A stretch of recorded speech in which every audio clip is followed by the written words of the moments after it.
The Cursed Caverns of Texas. Part 1, The Subterranean Mystery. Deep in the arid landscape of Texas, there lies an ancient system of caverns hidden for centuries.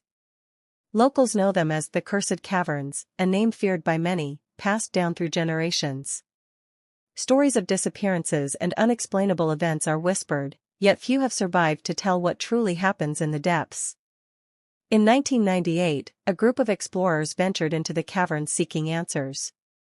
The group was led by Alexander Pierce, a seasoned adventurer with years of experience in underground expeditions. He had heard the rumors, but didn't give them much thought. Alexander believed the tales were just superstitions spun by the locals. Alongside him were his sister Clara, geologist Peter Jennings, and Natalie, an archaeologist intrigued by mysterious inscriptions found on the cave's exterior walls. The team was well prepared, equipped with everything needed for what they believed would be a thrilling scientific exploration. As they reached the entrance of the caverns, the atmosphere shifted. The typically hot, dry Texan desert air turned cold and thick, as if a dark presence awaited them inside. But, with flashlights in hand and determination in their hearts, they began their descent. What they didn't know was that something else was watching them, something that had been waiting for years. Part 2, Descent into Darkness. The cave seemed endless. Alexander led the way, marking their path, as shadows danced around them. The echo of their footsteps reverberated off the stone, creating a symphony of unsettling sounds. As they ventured deeper, an overwhelming sense of unease began to creep over them. Clara, usually the most rational, started to feel increasingly anxious. "This doesn't feel right," she murmured, as she scanned the walls with her flashlight. Peter, ever the scientist, tried to reassure her, suggesting the oppressive atmosphere was just the result of the air pressure deep within the caves. But Natalie, carefully studying the markings on the wall, noticed something unusual. "These inscriptions, they're unlike anything I've seen before.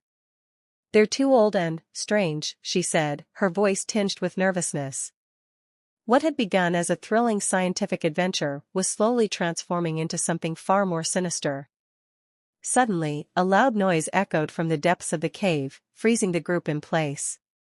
The sound was deep and distant, but it wasn't the sound of a simple rockfall. It was something alive, something moving in the darkness. Part 3, The First Warning. Peter, the most skeptical among them, tried to rationalize the sound. "It's probably just some small animal," he said, though the uncertainty in his voice betrayed his words. Alexander, not so convinced, signaled for everyone to remain silent. Minutes passed, each one stretching into eternity, with nothing more to be heard. "Let's keep going," Alexander finally said, though the tension in the air remained thick. As they moved forward, their flashlights began to flicker, dimming for no apparent reason. Clara stopped suddenly. "I feel like someone's watching us," she whispered. Natalie, standing beside her, clutched her notebook tightly, her hands trembling. Though no one saw it, a shadow seemed to slip between the rocks behind them. As they moved further, they came upon a wider chamber within the cave. In the center was an ancient, deep well, surrounded by symbols that Natalie couldn't decipher. But the most disturbing sight was a pile of bones lying in one corner of the chamber. Peter approached to inspect them. "They're old," he said, but before he could explain further, a soft, eerie laugh echoed from the well. Part 4, The Well's Secret. The group instinctively backed away as the laugh echoed again, this time clearer. Alexander cautiously approached the edge of the well, shining his flashlight into the darkness.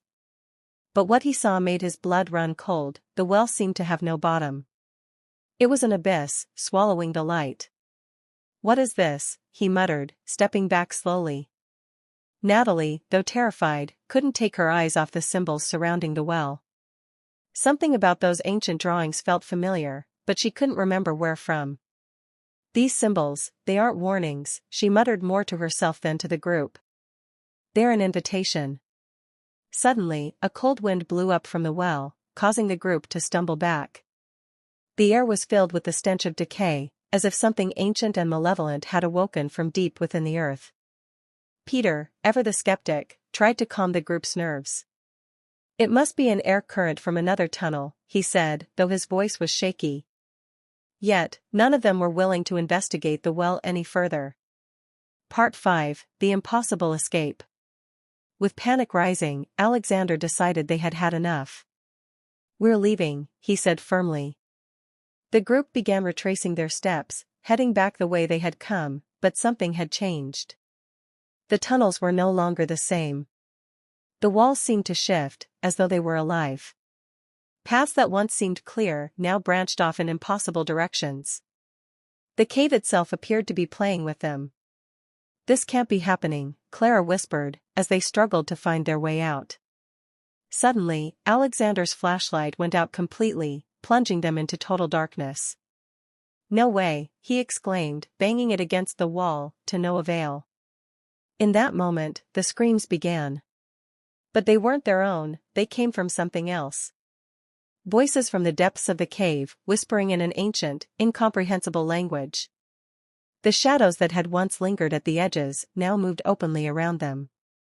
Part 6, The Final Scream. Panic fully set in. Peter ran in one direction, shouting for help, but the shadows surrounded him. His scream was cut short, leaving an eerie silence behind. Clara and Natalie stood frozen, knowing that running was useless.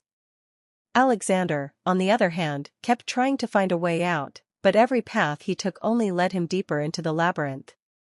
Finally, the silence was broken by one last scream. Alexander turned to see Clara and Natalie being swallowed by the shadows. There was no way to save them. The last sound he heard was the echo of his own footsteps, before everything faded into darkness.